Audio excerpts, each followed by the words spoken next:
Madam আপনার parcel.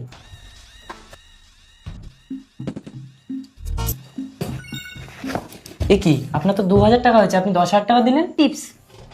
তাহলে এত টাকা? একটা সামান্য ডেলিভারি বয়কে জবাব দিতে হবে আমার বউ কাকে কত টাকা দেবে? আরো একটা অর্ডার দিয়েছি, এবার তুমি নিয়ে আসবে, অনেক টাকা দেবো। ম্যাডাম আপনি ভগবান, আপনার একটা ছবি নেব? এই টাকাগুলো দিয়ে আমার বাবার চিকিৎসা করবো। বাবা দেখো, আজকে এই টাকাগুলো একজন ম্যাডাম আমাকে টিপস দিয়েছে। এতগুলো টাকা? কোন ম্যাডাম? আপনার আঙ্গুলটা কি সত্যি পচে যাবে আমার এই পবিত্র কোরআনকে একটা লাইক, একটা কমেন্ট আর একটা শেয়ার করলে? কমেন্টে বলেন আমি ব্যাগ দিয়ে আসবো ইনশাল্লাহ। এই যে বাবা, আমি গরিব বলে দুধের শিশুকে ফেলে রেখে তুমি টাকার লোভে গিরিশকে বিয়ে করেছিলে, তবে আজ কেন আমার ছেলেকে টাকার লোভ দেখাচ্ছ? আমি গিরিশকে বিয়ে করেছিলাম, কিন্তু ও আমাকে একটা সন্তান দিতে পারেনি, তাই আমার সন্তান আমার চাই। আমি তোমাকে সন্তান দিতে পারিনি ঠিক আছে, কিন্তু তোমাকে মা বলে টাকার জন্য বৃষ্টিকে আমি প্রতি মাসে 10,000 টাকা করে দিই। দুধের স্বাদ কখনো ঘোলে মেটে না গিরিশ।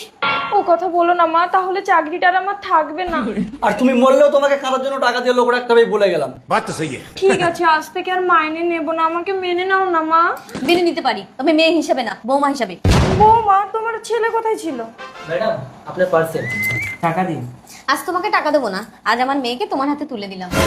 কিন্তু একটা সামান্য ডেলিভারি বয়ের হাতে আপনি আপনার মেয়েকে তুলে দিলেন? তুই আমার ছেলে রোদ্দুর, আর বৃষ্টি হচ্ছে আমার মাইনে করা মেয়ে। মানে বাবা, কি হয়েছে?